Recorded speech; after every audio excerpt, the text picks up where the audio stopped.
귀한 찬양 감사합니다. 우리 하태혁 전우님 특송 멋있었습니다.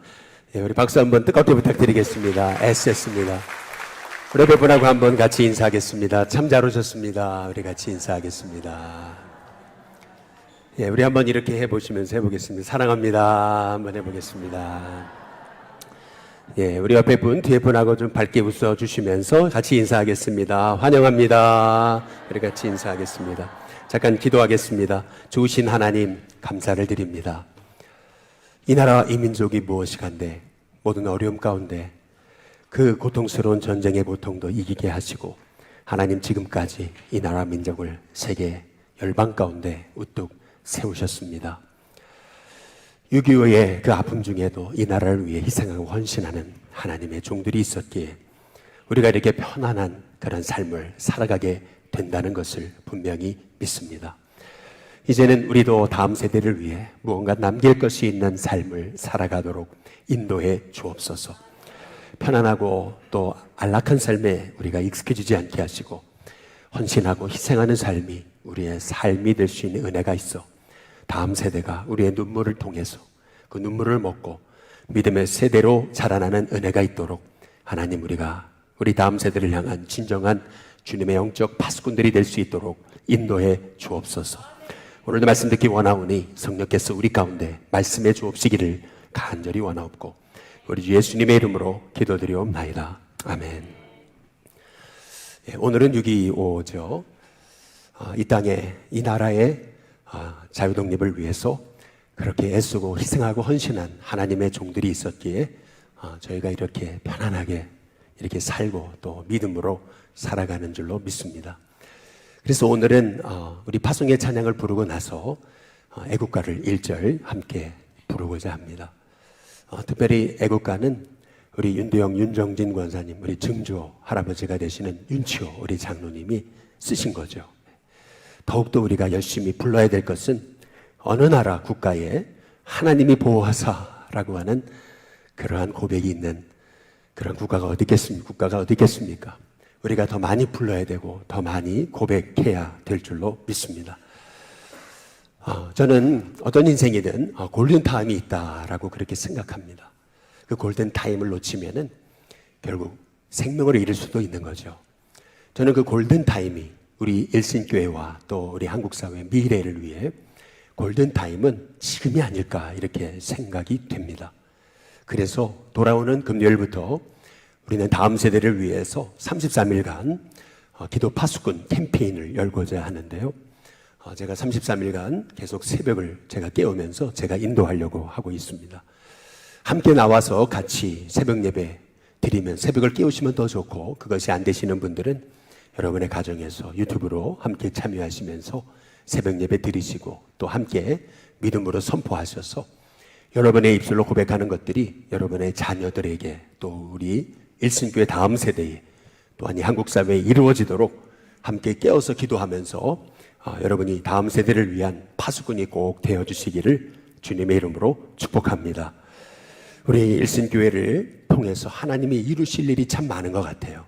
저는 요새 우리 일신교회가 참 잠재력이 많은 교회다라고 하는 생각을 갖고 있습니다. 그러나 잠자는 사자처럼 아직 깨어나지를 못한 것 같아요. 이 서울 중심에 이렇게 아름다운 대지를 갖고 있고 또 이렇게 진실한 성도님들이 있는 교회가 또 어디 있습니까? 우리 열심교회를 향한 하나님의 계획이 크다고 저는 분명히 믿습니다. 이제는 잠자는 사자가 깨어나야죠. 여러분 잠자는 사자이십니다. 이제 깨어나셔야죠. 우리가 깨어나려면 기도해야 되는 줄로 믿습니다. 우리 일신교회를 향해 하나님이 끊임없이 내 꿈에 집중하라고 얘기하시는데 우리가 잠들어서 꿈을 못 꾸고 있습니다. 우리가 다시 이번 33일간 기도 파수꾼 운동을 통해서 다음 세대를 향해서 꿈을 통해서 저도 복을 받고 또 여러분을 향해서도 주시는 하나님의 복을 깨닫는 우리 일신교회 성도님들 돼서 여러분의 삶에 이번 33일 우리 파수꾼 운동을 통해서 여러분의 삶이 달라지는 은혜가 있게 되시기를 주님의 이름으로 축복합니다. 하나님은 아담과 하와를 만드시죠. 그리고 그 아담과 하와를 에덴 동산에 두셨습니다. 하나님이 최초로 만드신 인간을 하나님은 동산을 창설하시는데 그 창설하신 동산의 이름이 에덴 동산이었어요. 여러분, 에덴이라는 말의 뜻을 아십니까? 에덴이 무슨 뜻입니까? 영어로 이든이라고 하는 이 에덴이 무슨 뜻입니까? 여러분, 에덴이라는 뜻은 기쁨이라는 뜻이 있습니다. 하나님이 사람을 만드시고 그 최초의 인간 아담과 하와를 그 기쁨의 동산에 두신 거예요. 여러분, 그렇다면은 여기에 바로 우리 인간을 향한 하나님의 뜻이 있는 거죠.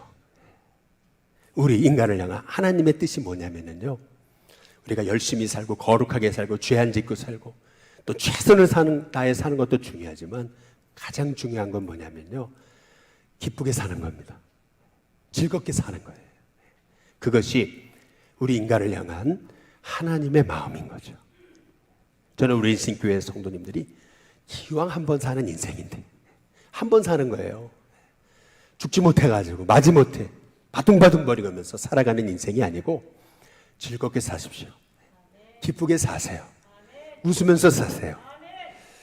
제가 홍천에서 처음 단독 목회를 할 때 그때 한 청년인데 알코올 중독에 걸린 그런 한 사람을 제가 직접 전도해가지고 그래서 매주 한 번씩 성경 공부를 했던 적이 있습니다. 불쌍하잖아요.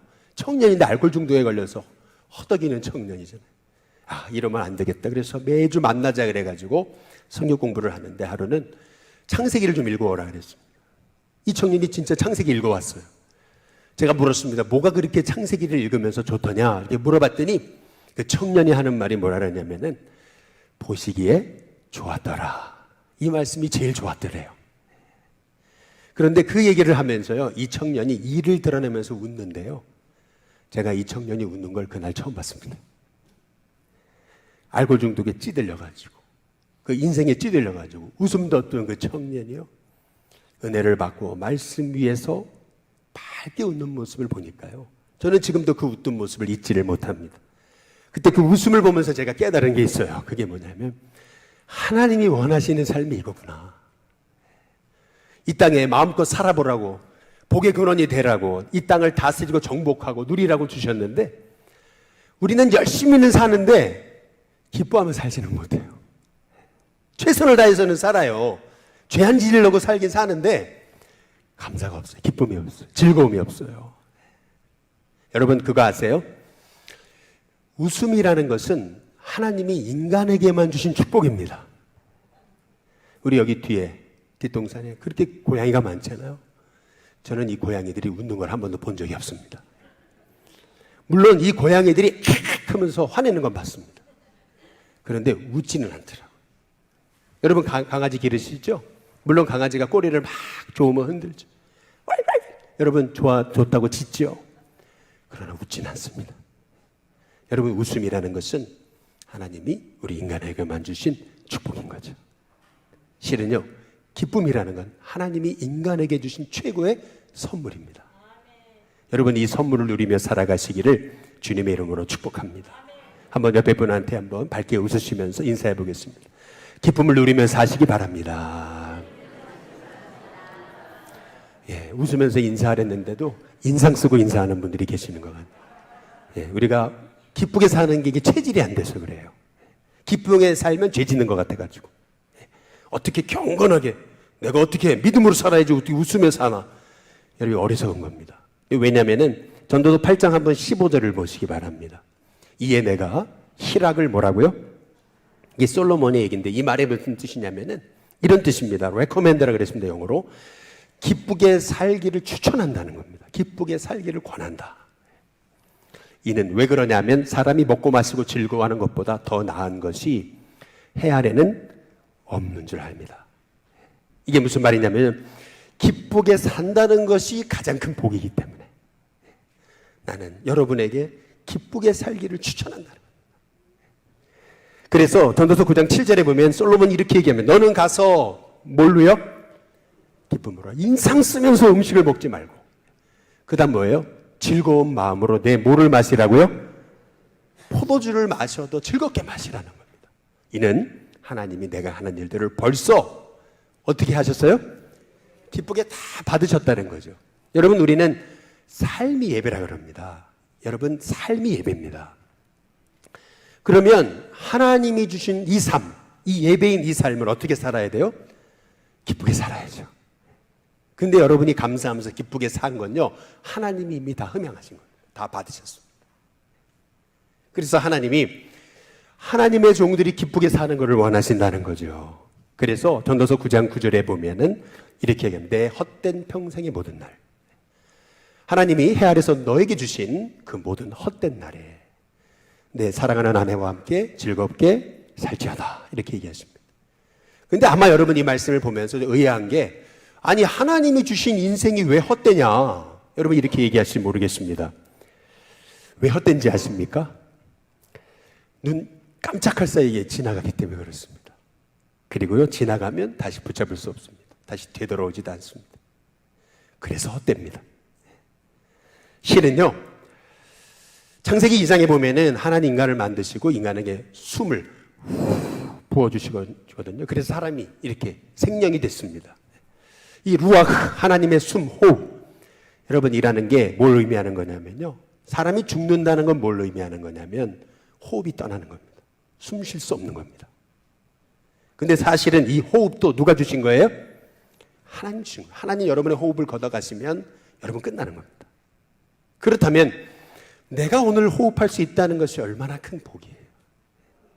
근데 실은 한번 지나간 인생은 다시 붙잡을 수 없어요. 그래서 내 하나님이 허락하신 인생의 헛된 날입니다. 이미 돌릴 수 없어요. 그렇다면 이 한 번뿐인 이 인생 속에서 우리가 어떻게 살아야 되냐는 거죠. 내 아내와 함께, 내 남편과 함께, 너 자녀와 함께, 네 사랑하는 성도들과 함께, 사랑하는 목사님과 함께, 사랑하는 이웃과 함께 어떻게 살라고요? 즐겁게 살라고 얘기하십니다. 그 이유가 뭐냐? 전도서 9장 9절에 보니까 이렇게 얘기하는 거죠. 우리 함께 같이 한번 읽어보겠습니다. 함께 읽습니다. 시작. 그것이 내가 평생에 해 아래서 수고하여 얻은 내 뭐라고요? 네 몫이다. 네가 기뻐하고 감사하고 즐거워한 것만 네 거다 라고 얘기하시는 거죠. 그래서 우리가 예수님을 믿는다, 믿음으로 산다, 신앙생활 한다 라고 하는 말의 의미는 뭐냐면요, 단순히 죄 안 짓고 거룩하게 열심히 최선을 다해 사는 것만을 의미하지 않습니다. 물론 그렇게도 살아야죠. 그러나 믿음으로 산다는 말의 의미는 뭐냐면 기쁘게 산다는 겁니다. 즐겁게 산다는 겁니다. 여러분, 하나님이 주신 이 아름다운 삶, 마지못해 죽지 못해 살지 마시고 기쁘게 살아가시기를 주님의 이름으로 축복합니다. 왜 기쁘게 살아야 되는 거냐면요, 사람이요 어떤 일은 힘들어도요 이 일을 즐겁게 보람있게 늘 즐겁게 하면요, 그 일을 하면서도 그게 힘든데도 야, 나는 참 복된 사람, 나 행복한 사람이구나 라는 이 자존감이 올라가요. 자부심이 올라갑니다. 사람이 무슨 일이든 기쁘게 하는 사람을 당해낼 사람이 없는 거예요. 아니 이 일이 재밌잖아요. 그러니까 보람이 생기고 능률이 생기고 능력이 생기고요, 창의력이 생기는 거예요. 아니 이 일이 재미있잖아요. 즐겁잖아요. 사는 게 좋잖아요. 그러니까 병도 이기고요, 몸이 강해집니다. 그뿐이 아니죠. 뭐 기뻐서 하잖아요. 그러면은요, 여러분이 세상에서 복의 통로가 되는 줄로 믿으시기를 주님의 이름으로 축복합니다.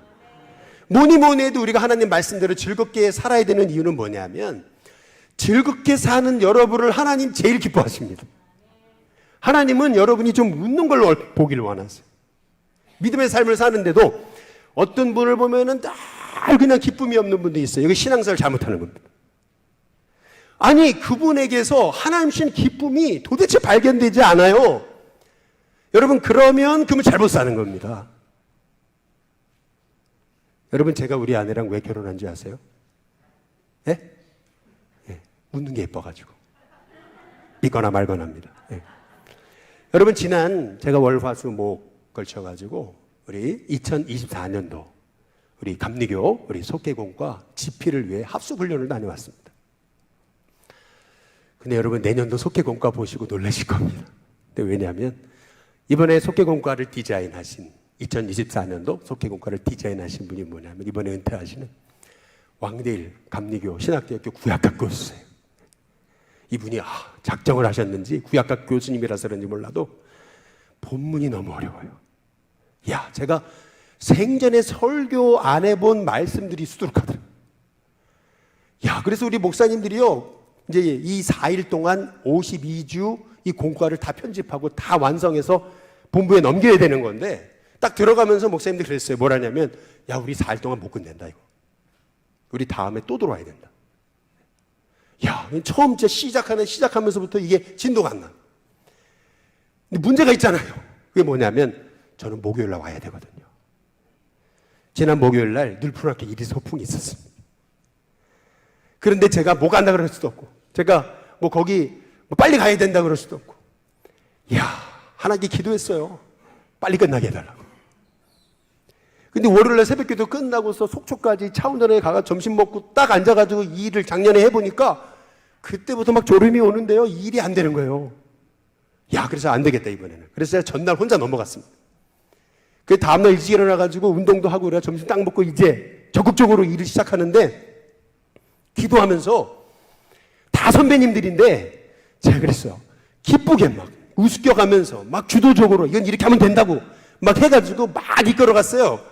언제 끝난 줄 아세요? 수요일 밤 10시에 끝났습니다. 목사님들이 그러시더라고요. 야 이건 기적이다. 이런 적이 없었다. 제가 그때 깨달은 게 있습니다. 그게 뭐냐면 기쁘게 하면요 뭐든지 할 수 있습니다. 기쁘게 하면요 하나님 지혜를 주십니다. 좋아서 하는 일인데 즐거워서 하는 일인데 즐거워서 일을 해야죠. 즐거워 살아가야죠. 하나님이 허락하신 이 인생 한 번뿐인데 여러분 즐겁게 사시기를 주님의 이름으로 축복합니다. 성경에 기뻐하라 라고 하는 말씀 주 안에서 기뻐하라. 다시 말하는 기뻐하라. 내가 이렇게 말하는 게 수고로움이 없고 너에게는 안전하다 기뻐하라 라고 끊임없이 기뻐하라고 얘기하는 성경이 있습니다.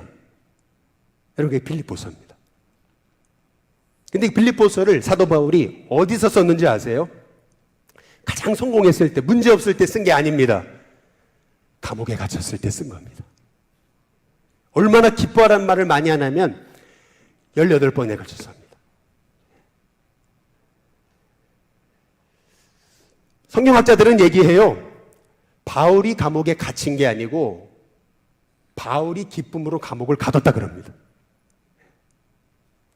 여러분 그게 기쁨의 능력입니다. 실은요 기쁨은 환경의 결과가 아닙니다.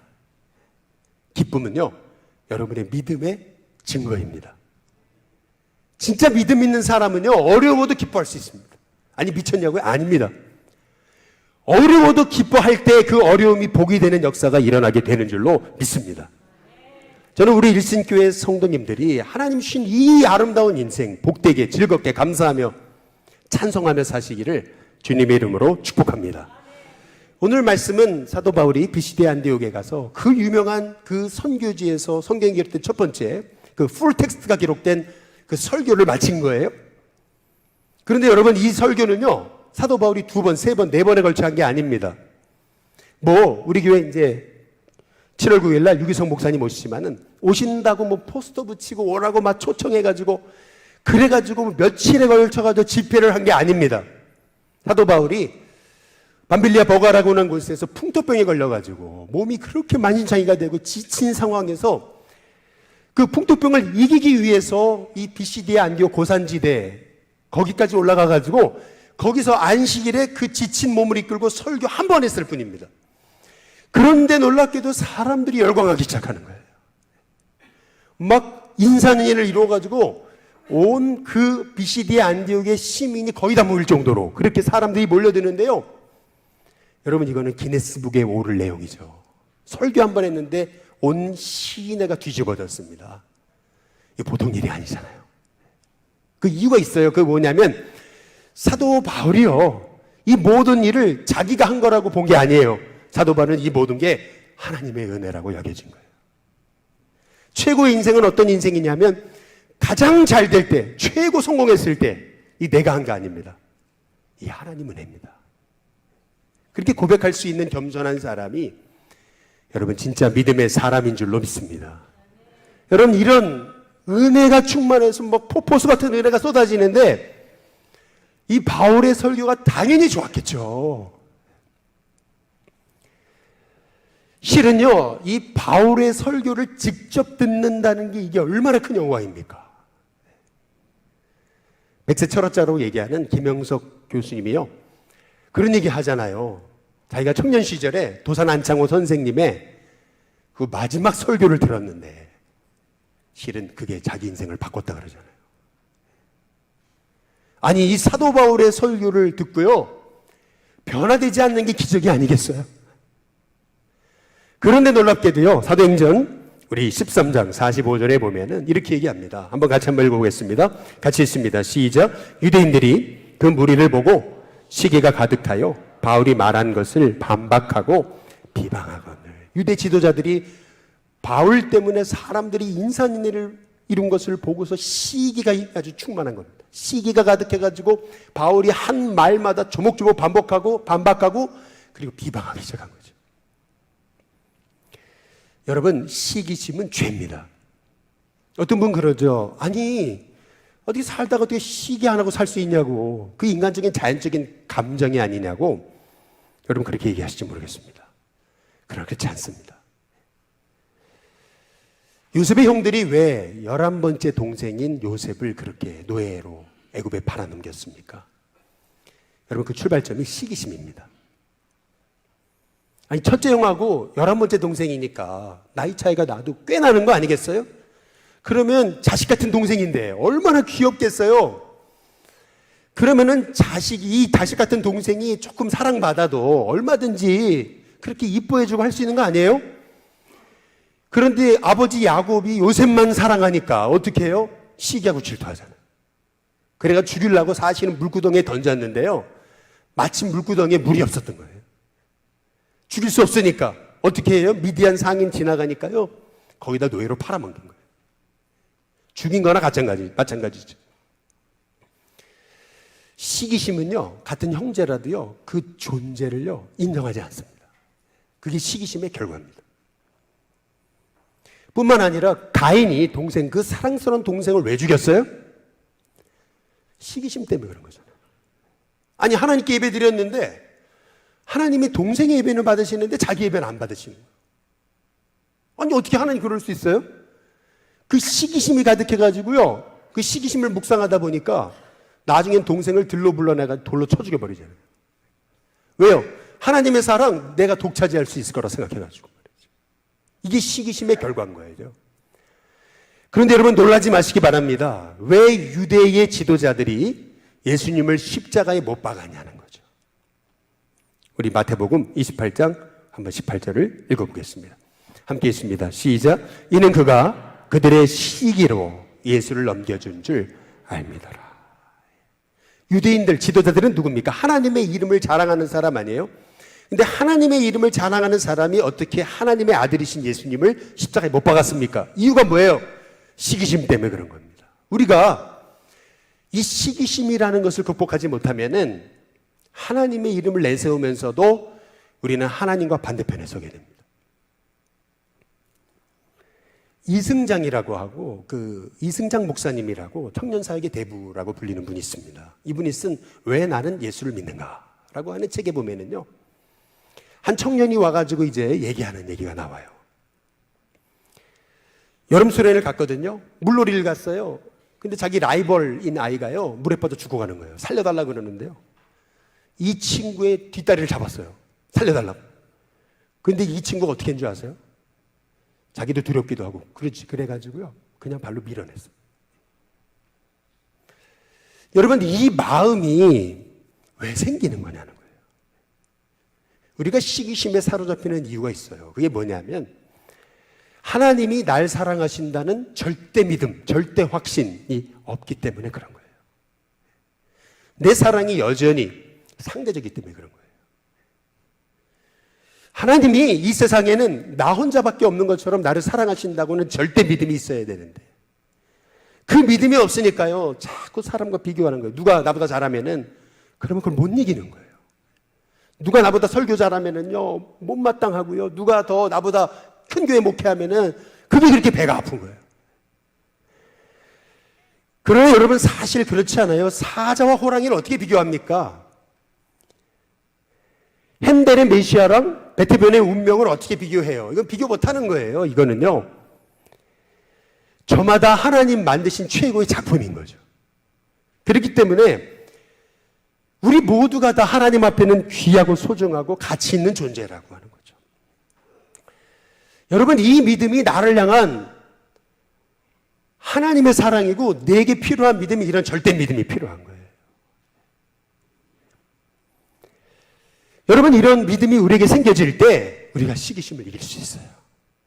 오히려 나보다 더 잘 나가고 나보다 더 훌륭한 사람을 축복할 수 있다는 거죠. 저는 우리 일신교회 성도님들이 하나님 날 사랑하신다, 여러분 이 절대 믿음이 있으시기를 주님의 이름으로 축복합니다. 그런데 유대 지도자들은요, 이 시기심을 극복하지 못하잖아요. 결국 여러분, 시기심에서 끝나지 않습니다.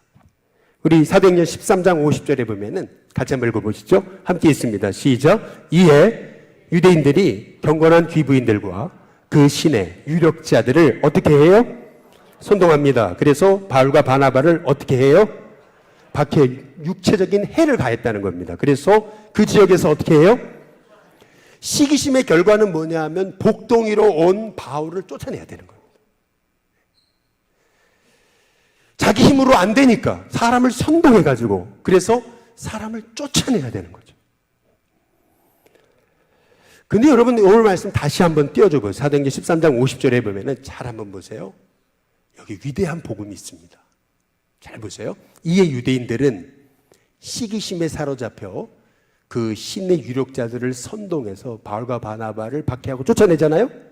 근데 잘 보세요. 여기 바나바와 바울이 아닙니다. 바울과 바나바입니다. 여기서 알 수 있는 게 뭐예요? 본래 이 선교팀의 리더는 바나바였습니다. 실은 안디옥 교회 담임 목사는 바나바예요. 근데 바울이 더 뛰어나잖아요. 더 훌륭하잖아요. 더 능력 있잖아요. 그러니까 어떻게 해요? 바나바는요, 뒤로 불렀어요. 그리고 바울을 세워줘요. 세워줄 뿐만 아니라 뒤에서 열심히 진심으로 협력합니다. 그랬더니 이 생명의 복음이 그 이방인 지역의 땅끝까지 이르러 복음이 증거되게 됐던 거죠. 성경은 지금 그 얘기를 하고 있는 겁니다. 그래서 성경은 바나바를 착한 사람이라는 겁니다. 저는 우리 교회 성도님들이 이런 바나바 같은 착한 사람이 될 수 있기를 주님의 이름으로 축복합니다. 이런 착한 사람이 많이 우리 일신교회, 이 나라와 이 민족 가운데 일어나요.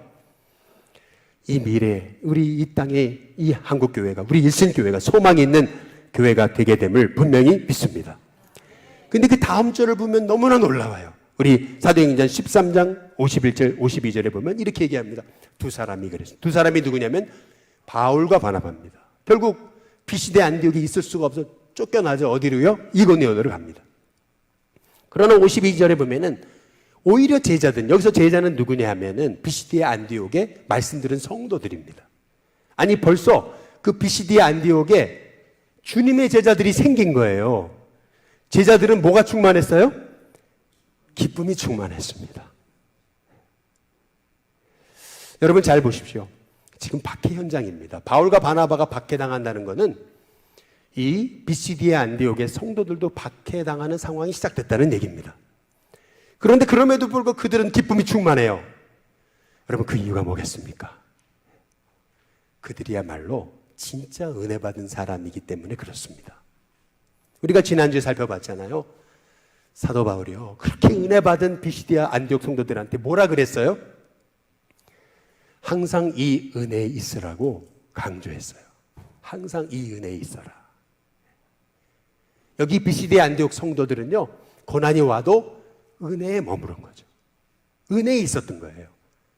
여러분, 이것이 의미하는 것이 뭐냐면 비시디아 안디옥 성도들은요, 은혜만 받은 게 아니에요. 말씀에 은혜 받을 뿐만 아니라 그 은혜 받은 말씀을 삶으로 살아내기 위해 힘썼던 사람이라는 걸 알 수 있는 거예요. 성경은 그걸 강조하고 있는 겁니다. 그들은 고난이 와도 기쁨이 충만했습니다. 여러분, 이게 진짜 믿음입니다. 근데 실은요, 그들이 기쁨이 충만했던 이유는 더 중요한 데 있는 거예요. 그게 뭐냐면요, 사도행전 13장 52절 다 함께 한번 읽어보겠습니다. 그들이 왜 기쁨이 충만했을까? 우리 한번 같이 한번 읽어보겠습니다. 같이 읽습니다. 시작. 제자들은 기쁨과 성령이 뭐라고요? 충만하니라. 여러분 잘 보십시오. 성령 충만이 뭡니까? 성령 충만이 뭐예요? 여러분, 뭐가 성령 충만입니까? 기쁨 충만입니다. 여러분, 뭐가 은혜 충만입니까? 뭐가 은혜 충만이에요? 기쁨 충만이에요. 여러분의 인생 정말 주님 뜻대로 살기 원하세요? 그러면 여러분의 삶에 아무리 고난이 가득해도 기쁨이 흘러 넘쳐야 됩니다. 기쁨 없는 삶은 성령 충만 아닙니다. 그러나 고난이 있어도 여러분이 기쁨이 충만하다면 여러분 성령 충만한 사람이십니다. 실은요, 고난이 깊어져도요, 은혜의 깊이가 깊으면은요, 그 고난을 다 수용하는 거예요. 다 받아들일 수 있어요. 용납할 수 있어요. 고난의 한복판에서도요, 기뻐할 수 있습니다. 나도 모르는 은혜의 샘이 솟구칩니다. 기뻐하지 않을 수가 없어요. 그러니까 고난을 이겨나가는 거예요. 오기로, 그냥 깡으로 이를 악물고 이겨나가는 게 아니에요. 은혜가 있으니까 그 고난도 다 품어내는 거예요. 그걸 가리켜서 성령 충만이라는 거예요. 저는 우리 일신교회 성도님들이 왜 이렇게 저 사람은 기쁠까? 야, 어떻게 저 사람은 저렇게 기쁘지? 성령 충만해서 그래. 여러분, 이 성경적인 고백이 일어나는 우리 일신교회 성도님들 되시기를 주님의 이름으로 축복합니다. 은혜로 산다는 게 뭐예요? 항상 은혜 아래 있으라. 사도 바울이 그랬잖아요. 은혜 아래 산다는 게 뭐예요? 여러분, 기쁨 충만입니다. 성령과 기쁨이 충만하더라. 여러분, 이게 신앙생활입니다. 지난 목요일 날 우리들 부론학교 1일 서풍을 갔다 왔잖아요. 어떤 분이 전화를 주셨더라고요. 그분이 하신 얘기가 참 위로가 됐어요. 뭐라 하시냐면, 내 자식도 이런 좋은 곳에 안 데리고 가주는데 교회에서 데리고 가주셨다고 그러시더라고요. 내 자식도 이런 좋은 곳에 안 데리고 가주는데. 실은 제가 그 얘기를 듣고 위로를 받았지만 제가 찔렸습니다. 왜냐하면 저도 우리 부모님 안 모시고 갔거든요. 아니, 여러분, 주님의 일이니까 이 지역의 어르신들 모시고 제일 좋은 데 모시고 가는 거죠. 주님의 일이니까. 그렇지 않아요? 아니, 내 부모님도 못 모시고 간 곳을 말이에요. 우리 아버지 고향이 강화입니다, 여러분. 그런데 내 아버지도 못 모시고 간 그곳을 동네 이 지역을 사랑으로 섬기기 위해 최선을 다해 섬기는 거 아니겠어요? 그게 우리 믿는 사람들 아니겠어요? 아니, 우리 좋은 거 먹고, 아니, 남 섬기면서 나쁜 거 드리고 그런 거 할 수 있는 거예요? 아니잖아요. 이번에 여러분 강화 기독교 역사박물관에 갔는데요, 그 안내하시는 목사님이 그러셨잖아요. 이 강화 기독교 역사박물관이요, 이게 짓는 게 1억 든 게 아니라는 거예요. 이게 100억이 든 작품이라는 거예요. 그런데 실은요, 그 강화 기독교 역사박물관이 세워진 그 터가 무슨 터냐면은 강화에서 제일 유명한 무당 구터는 터였대. 그러니 그거를 짓는다니까요. 반대가 대단하죠. 막 무당이고 불교고 반대가 대단하죠. 근데 그 일을요, 평신도인 강화 군수가, 지금 현 군수가 해낸 거라는 거예요. 그 전에 장로님이셨던 군수도 못하고 그 전에 장로님이셨던 국회의원도 못하던 일을 평신도인 강화 군수가 해냈다는 거예요. 그런데 여러분, 저는 잘 모르겠어요. 어쨌든 그 강화도에 조계종 산하의 불교 중에서 4위, 5위 하는 절들이 그 강화에 있대요. 강화에. 그러니까 그 강화 불교가 대단한 불교 아니겠어요? 근데 거기에 전체 회장을 하던 사람이 누구냐면 지금 현직 강화 군수인 거예요. 근데 하는 일마다 안 되잖아. 스님들이 뭐라 그러냐면요, 무슨 제를 해라 뭘 해라 그런데 하는데도 안 되는 거죠. 아, 이거 아닌가 보다. 그래서 이분이요, 그냥 가까운 교회를 간 거예요. 그렇지도 않은 교회. 그리고 나서 군수로 나오는데 떨어졌어요.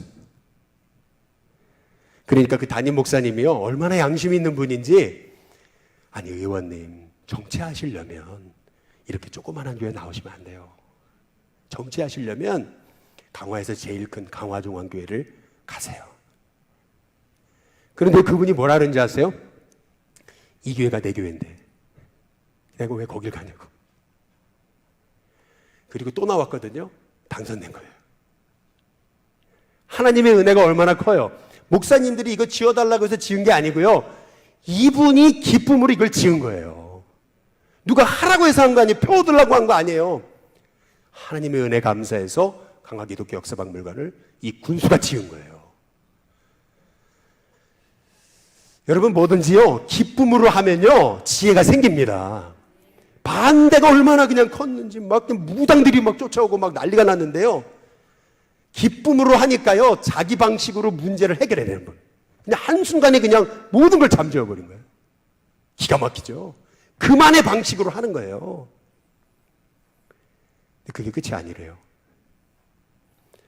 강화는요 감리교회의 모체가 됩니다. 사실은요 강화는 감리교회 뿌리입니다. 거기다가요 강화는요 우리 교회가 몇 년 됐어요? 물어보시더라고요. 76년 됐어요 그랬더니 강화에서는 애기입니다 그러시더라고요. 76년 가지고는 명함도 못 내미는 데가 강화예요.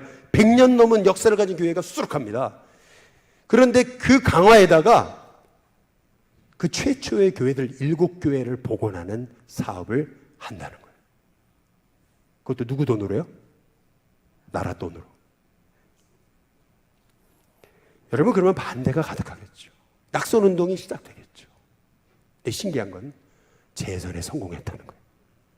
이유가 있어요. 왜냐면요. 아니 이렇게 강화 기독교 역사박물관 딱 지어놓으니까요. 막 교회들이 거기 막 방문하잖아요. 사람들 몰려오잖아요. 그러면서 거기만 가요? 아니면 딴 데도 가잖아요. 그러면서 밥 먹어주죠. 막 그러니까요. 지역이 활성화되잖아요. 그러니까 인기가 올라가는 거죠. 사실 여러분 한번 잘 보세요. 어려움에 주목하면 아무 일도 못해. 그러나 하나님 주시는 은혜와 기쁨으로 내가 무슨 일이든 감당하면요. 어떤 어려움도 돌파할 수 있어요. 그래서 우리 인생은요. 결국 하나님이 주신 기쁨이 있어야 돼요. 무슨 일이든 억지로 하면 되지 않아요. 억지로 하면 부러져요. 그런데 은혜로 하면요. 하나님이 그 일을 하면서도 하나님이 복을 주시는 줄로 믿습니다. 인생 한 번뿐이잖아요. 뭐 바둥바둥거리면서 왜 죽지 못해 살아가십니까? 여러분 인생 한 번뿐인데 감사하면서 사세요. 어려워도요. 하나님께 감사하면서 하나님 의지하면서 사세요. 하나님 저와 여러분요. 반드시 도우십니다. 그 은혜 누리면서요. 정말 네가 해 아래 사는 동안 내 아내와 함께, 내 남편과 함께, 네 자식과 함께, 네 성도들과 함께, 목사님과 함께, 이웃과 함께 어떻게 살라고요? 즐겁게 살지어다. 여러분 이게 저와 여러분의 고백이 될 수 있기를 주님의 이름으로 축복합니다. 기도하겠습니다. 좋으신